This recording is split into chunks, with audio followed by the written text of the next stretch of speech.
So starting off with the animation, here is the humanoid getting shot, and this is humanoid punching,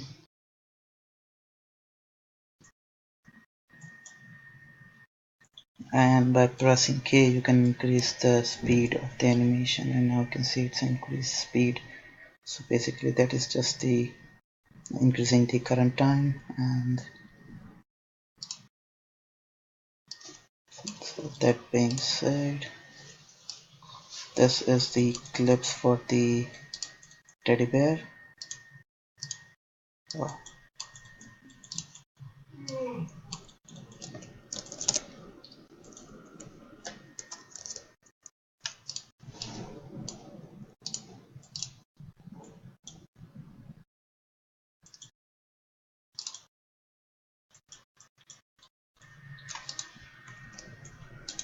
that is the skeleton for the teddy bear. And now it will play the animation. Yes, my animation is a bit so I pressed K, so it's super fast animation, but I don't know why it is moving all around the place, and that is on my to-do list to clean out. So that was the walk animation, and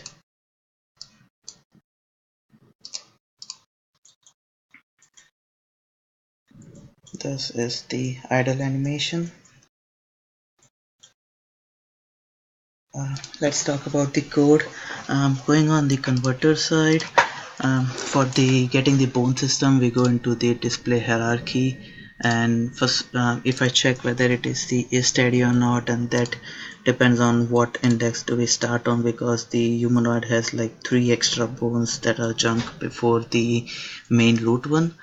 And then going into the that, so basically it calls the display hierarchy, and it goes in here, and we just check whether the attribute is null or not, and if it is not null, then if it is skeleton or not, and then we go inside and set the, I have this struct called parent child index, that is basically the node name that will store the bone name and the index for the child and the parent. And we go down, we store in the yes, we store in the index and the names, and in the end, in the end I push back the values into the PCS list, and which is after then by this function it is written into the file, and that actually gives us the skeleton file.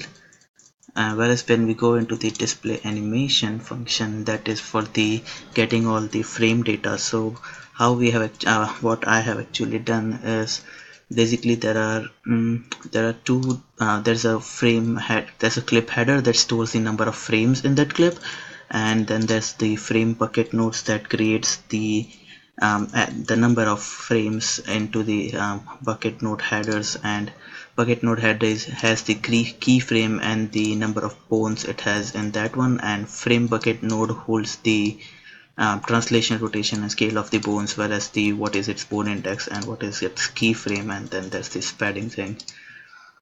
Going into the display animation, this function goes through the each clip, and basically here I write the clip header name, and I write the clip header over here, and then it calls a display animation, which will in return call this recursive function.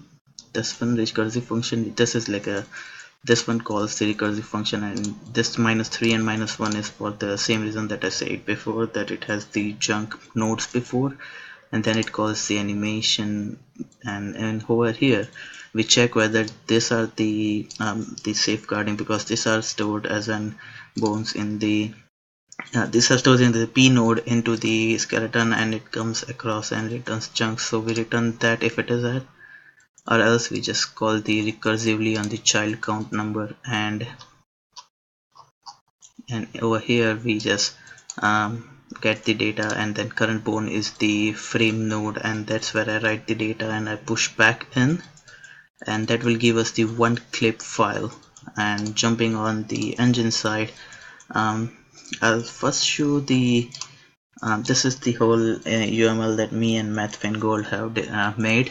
So this is like skeleton manager owns the skeleton, which stores the result bone array, and animation manager has the animation which points towards the what skeleton it is going to animate, and animation also holds the number of clip and number of frame buckets, that is like each frame.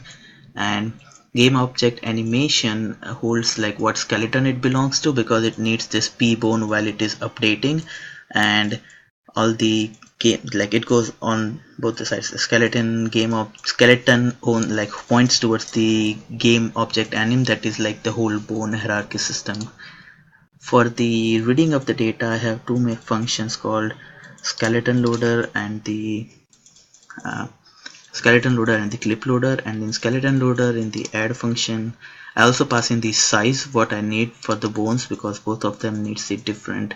This size actually makes the whole skeleton size, so humanoid needs to be shrink down, and whereas the teddy needs to be like stretched up to be the adequate size.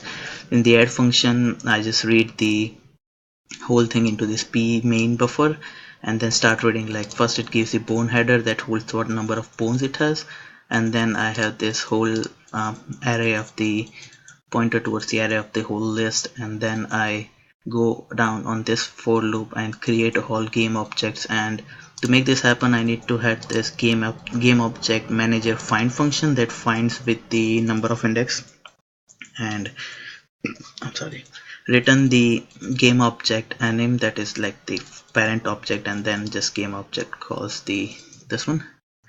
And in the clip loader, in the add function, I pass in the file name and the clip name, and then it starts reading the same way. It reads the main buffer first, and then it copies to the clip header. And wait, where's the clip header? Yeah, here is the clip header, and that reads how many frame it has.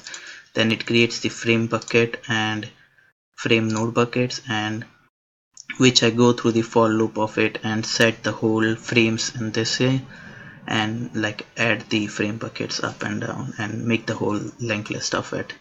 And in game object, so let's say let me show you my game CPP. And in the update, there are 3 more updates that I do in order to make it happen, and that is animation update manager that will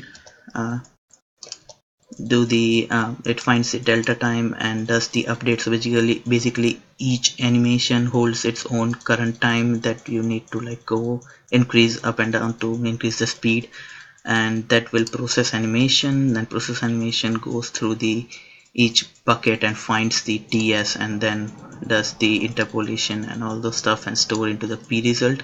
So this stores the P result into the clips first frame, and then I need that into the skeleton as well. So I have a function called push data to skeleton, and that will find its relative skeleton and then point towards its result and copy the data over there.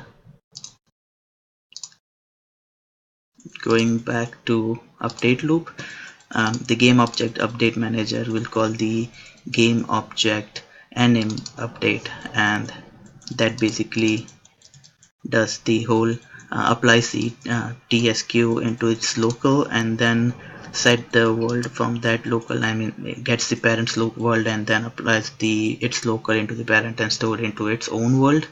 We need it updated because that's before the setting the bone orientation, which is done by the skeleton manager update. Skeleton manager update goes to each skeleton and sets the animation pose, and it holds the pointer towards its own like hierarchy of the bones, and it will go in there and set the bone pose for the each of them, and that gives us the whole animation. And that's pretty much it. Thank you.